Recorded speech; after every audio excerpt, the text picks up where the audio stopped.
Thank you so much for taking the time to join us as we continue to discuss Christ-centered education and what that looks like at the Bethesda community.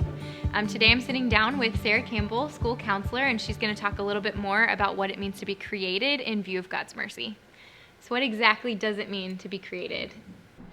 Well, whenever I think about being created in view of God's mercy, my mind first goes to just being created in the image of God, and that He has created us all uniquely with unique gifts and unique abilities, and He has also created us to be in His image. And so through our lives, we can reflect the character of God in our own lives, but He also is unique from us. So there are traits about God that we cannot reflect in our own lives, and whenever we try to, we can really become idols to ourselves.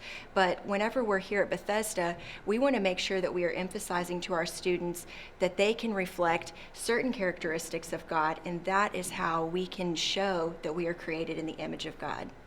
So you've had the opportunity to talk about this in chapel to both our elementary students and our middle and senior school students. So exactly how did they receive that they're created in the image of God? Well, it's been pretty awesome because with elementary, we are focusing on the traits that are true of God and can also be true of them. And we started this last month with the idea that we are created in the image of God. And when we think of who God is, the most repeated characteristic of Him in the Bible is that He is holy. And so that's what we started with in elementary chapel, is to say God is holy, but we can also be holy in our own lives and what that can look like. And then when we go into secondary chapel, we're actually talking about those traits that are only true of God. In this first chapel, we talked about that God is infinite and that He is all-powerful, and He is a measuring God, but He is immeasurable. And when we try to take on that role in our own lives, it can really look like us always trying to be in competition with ourselves, competition with others. But it's been a really awesome experience to show the students this is who God is, this is who you can be, but this is also who you cannot be. I know in senior school or in the secondary school chapel, you're doing something a little unique to where it's not only you teaching that material, but it's students teaching that material to other students. So exactly how does that information kind of disseminate throughout the student body? Well, we're calling those discipleship chapels in secondary because we have a faculty member partnering with a senior, and they are teaching a characteristic of God that can only be true of God. But the senior is helping for us as faculty members and then sharing with their peers exactly what it can look like in their lives right now when they try to take on that role of God. So a faculty member and a senior are actually teaching, but then they break up into discipleship groups where a senior or an upperclassman is meeting with all grade levels down to 6th grade to be able to ask questions and realize how this actually plays out in their own life and how they can make this more applicable. I think that's amazing, having our students be able to disciple other students, and that the legacy that they're going to be able to bring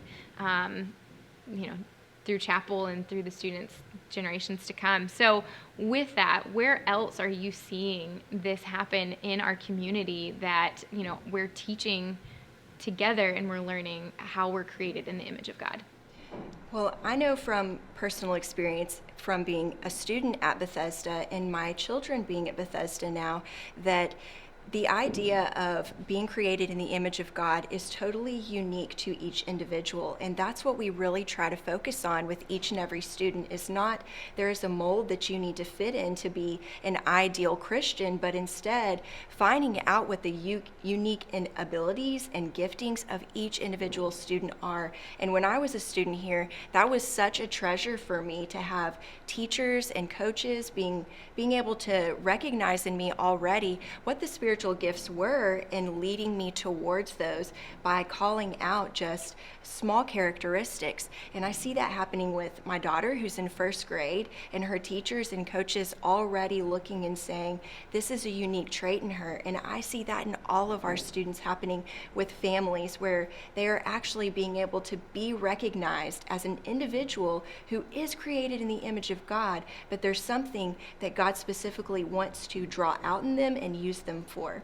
So there's lots of ways that it's happening, but overall, I feel like that's all of our purpose and why we are here to work with these students and families. I think that's a really interesting point that you keep alluding back to, is that it's on the characteristics of who we are. I think especially in today's age, it's so big on social media and things like your outward appearance. And of course, the Lord has created all of us to look a certain way that we're to image. So how do we continue to, I think, hone in the point that when we're looking at being created, that's not just on the outward, that it's inward, it's who we are. Right. I think the most important thing that we can do is to make sure that we are portraying a great reflection of the characteristics of God that we can reflect.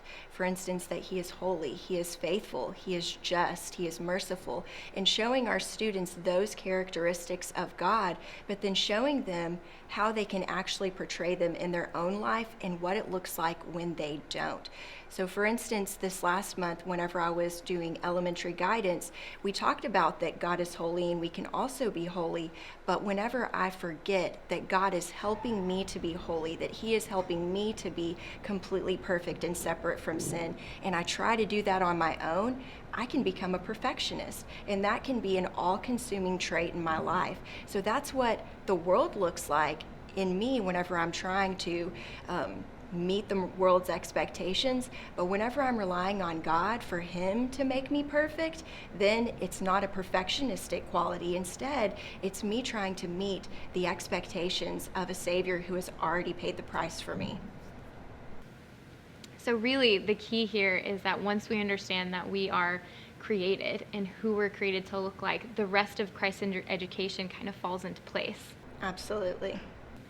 So now that hopefully students are understanding that they're created and who they're created to be, that they understand that and they're able to recognize that in their peers and their teachers and their pastors, and that they're able to love each other better.